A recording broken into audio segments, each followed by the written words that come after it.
गंभीर हेउछि पेट्रोल संकट। इंधन न मिलिबारु रास्तारे हंतसंत हेउछंती साधारण लोक।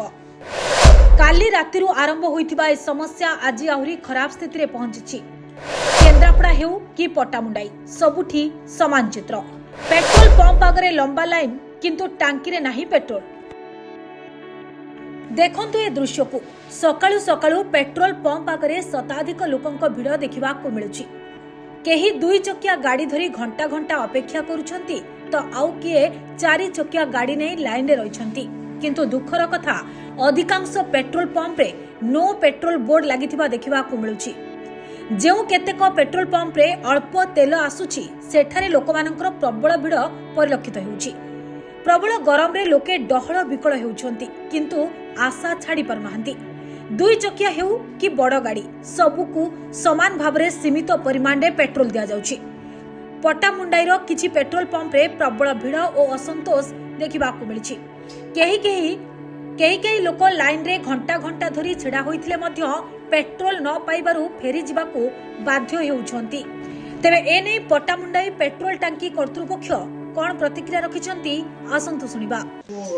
अधिक तेणु जार रिक्वायरमेंट 50 टका 100 टका से मैंने टांकी फुल पूरी जेहेतु आम पाखे जी स्टक अच्छे समस्ते पाइला भाया तेणु ये आम पेट्रोल दौचु नॉर्मल पेट्रोल स्पीड था सरीगला तथा सब समस्त 200 लगा दिखाई कार फार सब 500 एमती किए 700 एमती ये पेट्रोल से बुला तेणु ये बोधे पेट्रोल बहुत कम अच्छी प्रायतः सरीला तथा दिया चलती 5टा 6टा बेलू तार समाधान आम गाड़ी पुणी पलि आसला पुणी जमी चलू पुणी चलिए नियम अच्छी प्लास्टिक बोतल ना ना ना प्लास्टिक बर्तमान मोटरसाइकेल रोच समस्या मोटरसाइकेल लोक केमी आम तेल पूरा टांकी फुल कर यहाँ हूँ कथा तथापि आमर जी तेल अच्छी आम तेल आसला पर्यंत प्रायतः सरी जाए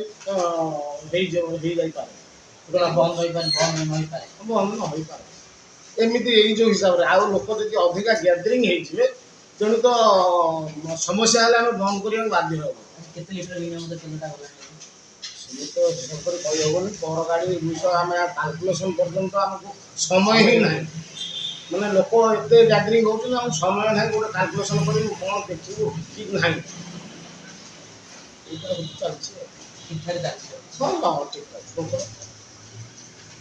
तेबे पेट्रोल संकट केवल एक साधारण समस्या नुहे यह लोकंक दैनंदिन जीवन को ठप कर देउछि।